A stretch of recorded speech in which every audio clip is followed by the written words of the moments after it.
not like Solomon. So verse 13, and I have also given you what you have not asked.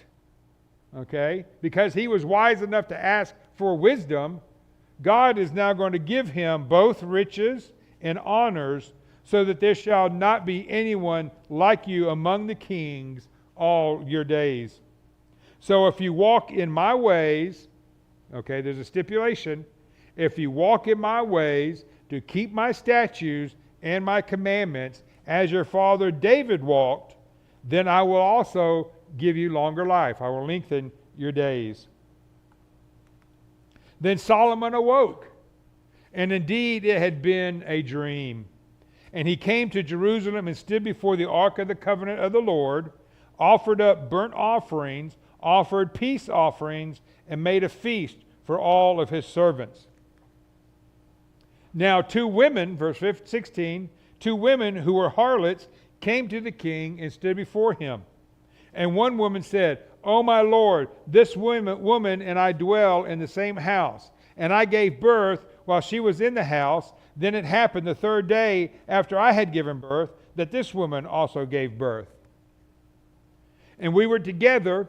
No one was with us in the house except the 2 of us in the house. And this woman's son died in the night because she lay on him. So she arose in the middle of the night and took my son from my side while her maidservant slept, and laid him in her bosom, and laid her dead child in my bosom. And when I rose in the morning to nurse my son, there he was dead. But when I examined him in the morning, indeed, he was not my son whom I had born. Then the other woman said, No, but the living one is my son, and the dead one is your son. And said the first woman, No, but the dead one is your son, and the living one is my son. Thus they spoke before the king. And the king said, the one says, This is my son who lives, and your son is the dead one. And the other one says, No, but your son is the dead one, and my son is the living one. Okay, so you can see the confusion that's going on between these two, and Solomon's sitting there listening to it. Then the king said, Bring me a sword.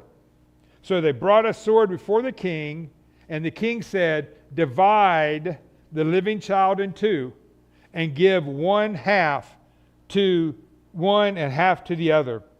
Then the woman whose son was living spoke to the king, and she yearned with compassion for her son. She knew it was her son. And she said, O my Lord, give her the living child, and by no means kill him. But the other said, Let him be neither mine nor yours, but divide him. Okay? So the king answered and said, Give the first woman the living child, and by no means kill him. She is his mother. And all Israel heard of the judgment which the king had rendered, and they feared the king, for they saw that the wisdom of God was in him to administer justice. So we have 2 women living in a house together. They gave birth to a child 3 days apart. The one woman killed her son in the middle of the night by laying on it. And she woke up in the middle of the night and was devastated, but she didn't want to lose her son, so she swapped the dead child with the living child of her friend. And when they woke up, got into an argument about it. And of course, the one woman knows, she mistaken it at first, but then realized when she examined it that it wasn't her child. And so they couldn't come to an understanding. It was like, yeah. Okay. So they go to the king for a ruling. And the King Solomon doesn't know whose baby it is. And they're both saying that it's theirs, the living child is theirs. So, with this new wisdom that God has given Solomon, God has given him a way to get through this. Bring me a sword, cut the baby in half, give them both half of the baby, and deal with it. But the real mother, caring for her own son, would rather give it up to this other woman than to see her son killed. But the other woman Cut it in half, divide it up. That's fine. So Solomon realized right then who the real mother was. Okay? So, think about it. How would you have dealt with that situation? How would you have dealt with it? Today we probably would have done, DNA testing and figured out who it was, but they didn't have any of that back then. Okay? So it's one woman's word against the other. And being just a day old or a few days old, you're not going to be able to look at them and tell the difference. So again, Solomon was blessed with the knowledge and the wisdom to do what was right. And so going back to the verse that we're talking about,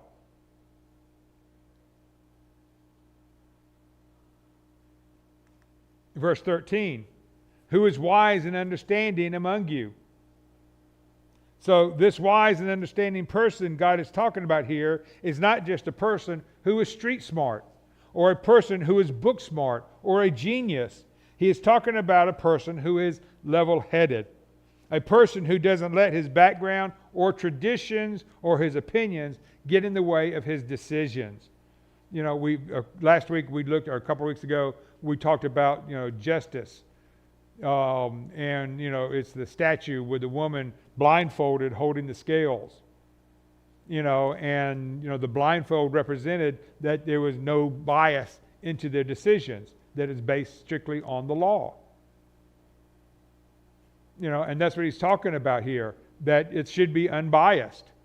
When I first started into quality control and doing inspections, I came out of the work center and then I was inspecting the work center.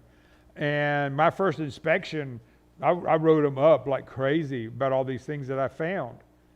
And the next morning, the work center manager came in and was and I had a full bird colonel as my boss. And he was in there I was sitting in my office and I could hear him just yelling and screaming, that I've never had anybody, write up my shop like this and yada, yada, yada, and this and that. And it's like, oh man, I'm about to get in trouble. Well, the thing about it is, whenever I did an inspection and I found a problem or an issue or whatever, I had to give the book, chapter, and verse, if you will, of what rule or ruling or whatever procedure that broke to justify why I wrote it up. And so every time I thought, this equipment is out of alignment, I had to give the procedure that stated it's supposed to be aligned like this, and instead it's over here. That's the reason I wrote it up. Or it was dusty, and so I wrote it up. Equipment's supposed to be clean because of this, book, chapter, and verse. And so it wasn't my opinion because I didn't like the work center. I didn't like the people. I wanted to get even with them. No, I had to put down why I stated that. And so the commander called me into his office, and I'm just cringing, I was like, yes, sir. And he goes, well, I guess you heard that. And it's like, yes, sir. And I said, do you want me to change and be lenient? And he goes, did I tell you to do that? And it's like, no, sir. And he goes, he's just not used to having a inspector do an honest inspection on his equipment. He said the guy that you replaced would go down there and sit in the room, the break room for 8 hours and talk with everybody. He was a good old guy and with everybody. And then he would come back and write these reports, not finding any errors whatsoever. And he goes, he's just not used to having a good inspector go in and do a true inspection, and he'll just have to get over it. He says, you continue to do with what you're doing, and so, that's what they're talking about. Let him show by good conduct that his works are done in the meekness of wisdom. And we need to make sure that we are doing that. It's what I've always referred to as objective versus subjective. Okay? Subjective is when we let our backgrounds, our training, our feelings, because we like the person better or whatever, get in the way of how we look at somebody, we judge somebody or whatever. Objective is when you throw all that out the window and you look at the facts. We look at the facts. Take all your feelings out of it, okay? And that's what we have to do. That is what God wants. Let him show let him show by good conduct that his works are done in the meekness of wisdom. That's what God wants coming out of our mouth. Okay? Any questions about that? Real quick, Matthew 5, verses 3 through 10. The Sermon on the Mount. Blessed are the poor in spirit, for theirs is the kingdom of heaven.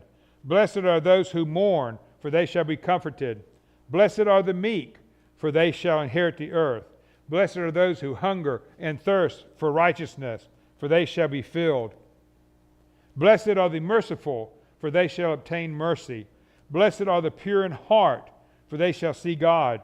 Blessed are the peacemakers, for they shall be called the sons of God. Blessed are those who are persecuted for righteousness' sake, for theirs is the kingdom of heaven. I see these 8 blessings as being cool, calm, and collected. They are not harsh, rude, overbearing, overpowering, or hard. These blessings bring out the peaceable nature that Christians should have or they should strive for. I want us to reread verse 13. Who is wise and understanding among you?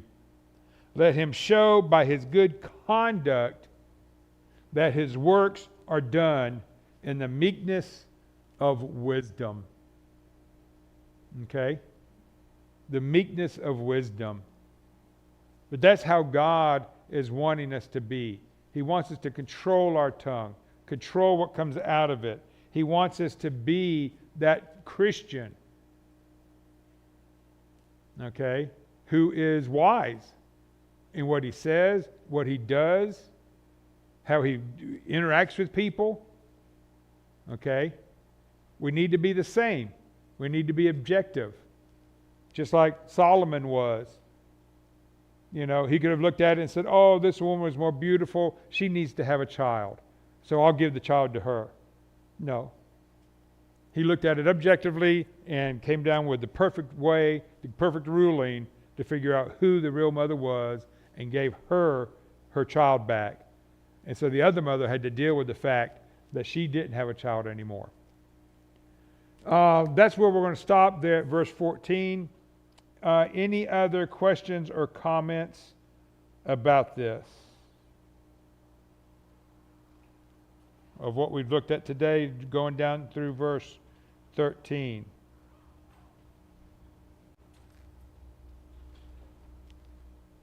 No?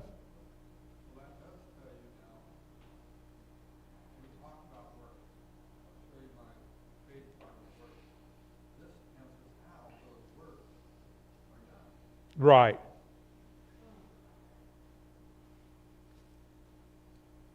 Okay.